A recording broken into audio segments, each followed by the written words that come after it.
আসসালামু আলাইকুম। রাত তখন ২টা বাজে। চারদিকে নিস্তব্ধতা, দূর থেকে কুকুরের ডাক ছাড়া আর কোনো আওয়াজ শোনা যাচ্ছে না। ঠিক সেই সময় একজন মধ্যবয়সী পুরুষ ধীরে ধীরে একা একটি গলির ভিতর হেঁটে যাচ্ছে।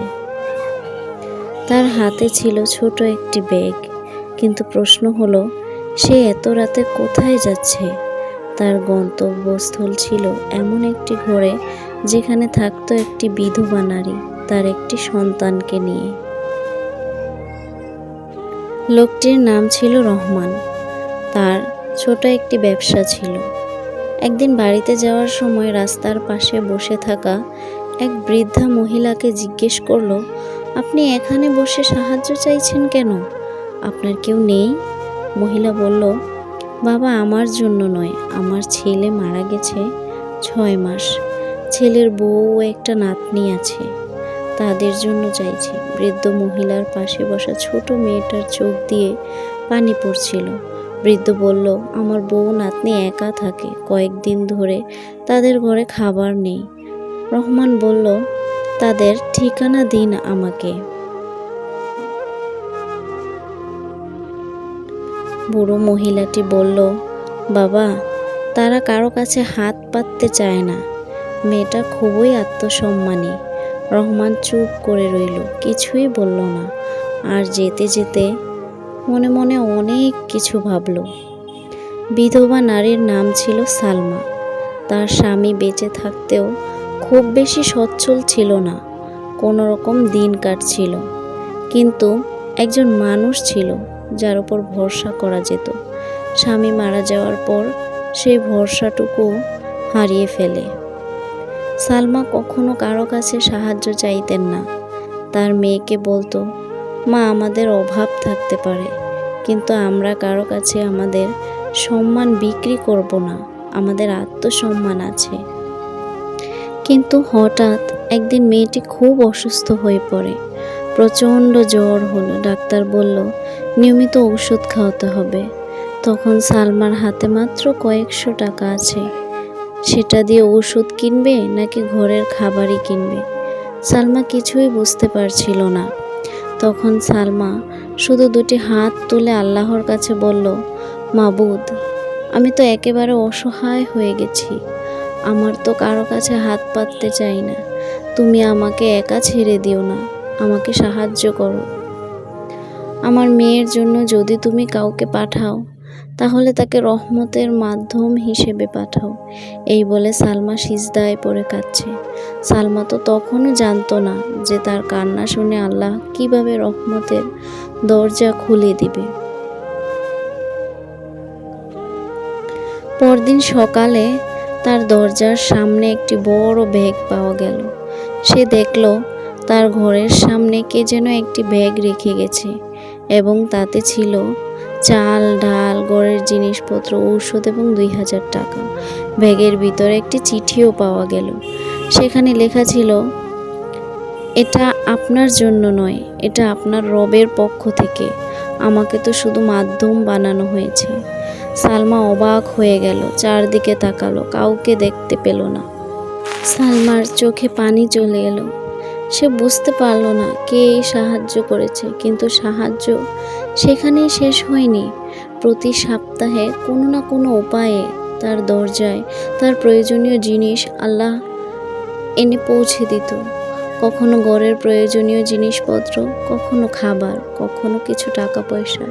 সালমার মেয়ে বলল, মা, যে আমাদের সাহায্য করছে সে খুব ভালো মনের মানুষ। সালমা বলল, রিজিকের মালিক তো আল্লাহ। এভাবে কিছুদিন যাওয়ার পর একদিন সালমা নিজে অসুস্থ হয়ে পড়ল। বিছানা থেকে উঠতে পারছে না, জ্বরে কাতরাচ্ছে, কেউ নেই ঘরে। ছোট মেয়েটি রান্নাও করতে পারছে না, মাকেও সেবা করতে পারছে না। সালমা ঔষধও আনতে পারছে না, শুধু টাকার জন্য। সেদিন রাতে দরজায় কড়া নাড়ার শব্দ হলো, ঠক ঠক ঠক। সালমা ভয় পেয়ে গেল। এত রাতে কে এসেছে? কে দরজায় শব্দ করছে? আবার শব্দ হলো, ঠক ঠক করে। সালমা বলল, কে? সালমা ভয়ে ভয়ে আবার জিজ্ঞেস করলো, বাহিরে কে? বাহির থেকে একজন পুরুষ বলল, আমি রহমান। সালমা ভয় পেয়ে গেল। এই নাম সে আগে শুনেছে, কিন্তু কখনো এ লোককে দেখেনি। সালমা বলল, কাকে খুঁজছেন? কেন এসেছেন? লোকটি বলল, আপনি ভয় পাবেন না, আমি একা এসেছি। আপনার জন্য ঔষধ নিয়ে এসেছি, আর কিছু ফল এনেছি। সালমা দরজা খুলল না। সে বলল, বাহিরে রেখে যান। রহমান ঔষধ বাহিরে রেখে কয়েক পা পিছিয়ে গেল। সালমা তারপর দরজা খুলল আর বলল, আপনি কি সেই লোক যে এতদিন আমাদের সাহায্য করে আসছেন? সালমা আবারও জিজ্ঞেস করলো, আপনিই কি এতদিন আমাদের খাবার পাঠিয়েছেন? তখন রহমান ধীরে ধীরে বলল, আপা, আপনি কিছু মনে করবেন না, আপনি আমাকে ভুল বুঝবেন না। আমি আল্লাহর জন্য আপনাকে সাহায্য করেছি।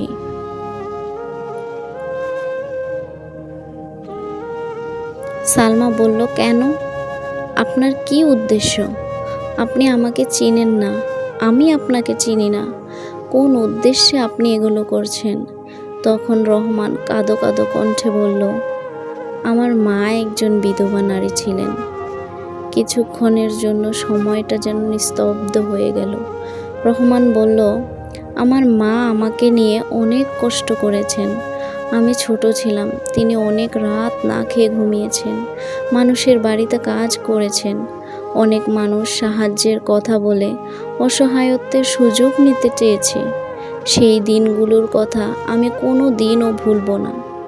সেদিন আমি আমার মাকে কথা দিয়েছিলাম, আমার যদি কখনো সামর্থ্য হয় তাহলে আমি কোনো বিধবা নারীকে সাহায্য করব, কোনো স্বার্থ ছাড়াই ওই নারীর সম্মান রক্ষা করে তার পাশে দাঁড়াবো। একথা শুনে সালমার চোখে পানি চলে আসলো। রহমান বলল, যে হাত মানুষের সাহায্য করে সেই হাত যেন কখনো সাহায্য নেওয়া মানুষের মাথার উপর না ওঠে। রহমান আরও বলল, আল্লাহ বলেছেন, তুমি এমনভাবে দান করো যাতে তোমার ডান হাতের দান করলে বাম হাত না জানে। আমি আপনার ঘরে ঢুকিনি, বাহিরে দিয়ে চলে গেছি, কারণ সাহায্য করার অধিকার আছে, কিন্তু ঘরে ঢোকার অধিকার আমার নেই।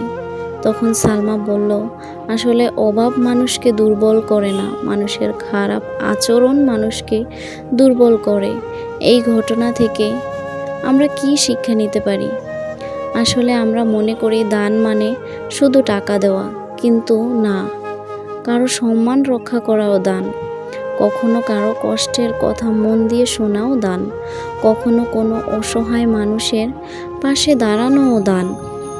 আর সবচেয়ে বড় কথা হলো, আপনি কাউকে দান করলে তাকে ছোট করবেন না, বারবার আপনার সাহায্যের কথা বলে আঘাত দিবেন না, কারণ যাকে সাহায্য করছেন তার খুশির চোখের পানি আপনার জীবন বদলে দিতে পারে।